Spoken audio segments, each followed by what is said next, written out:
Maaaring hindi mo ito pinapansin, pero ang malakas po na paghiling ay senyales ng mas malubhang sleeping disorder na kung tawagin po ay sleep apnea. Ano ba ho ang sleep apnea? Ano-ano ang maaaring maging epekto nito sa ating kalusugan?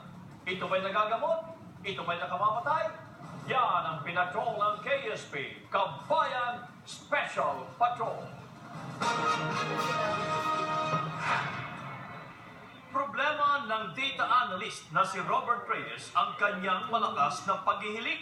Ito rin ang dinadaing ng kanyang asawa sa kanilang 6 na taong pagsasama. Yung hilik niya is parang yumayanig. Lumadagundong. Basta malakas talaga. Problema man ang paghihilik, hindi naman problema ni Robert ang makatulog.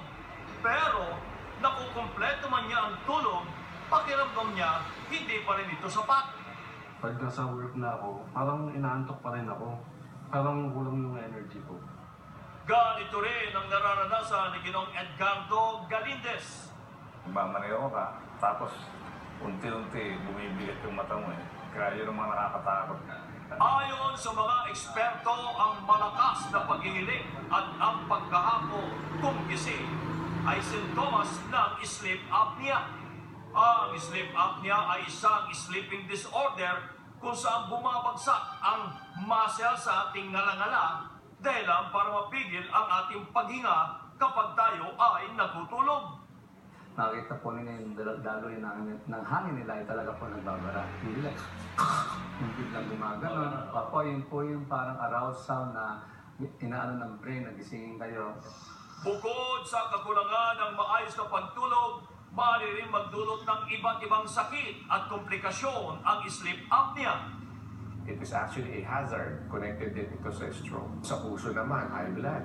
Yung puso mo pwede rin huminto sa pagkit mo. Iba-iba naman ang maaaring maging sanhi ng pagkakaroon ng sleep apnea. Pag masyadong overweight, unfortunately, yung spread ng taba pumupunta sa may ilong tsaka sa may lalamunan natin.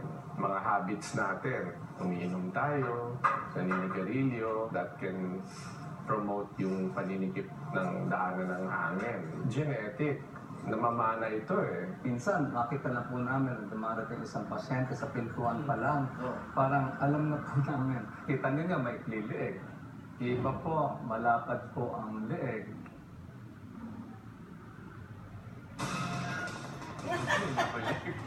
Hindi kita alam.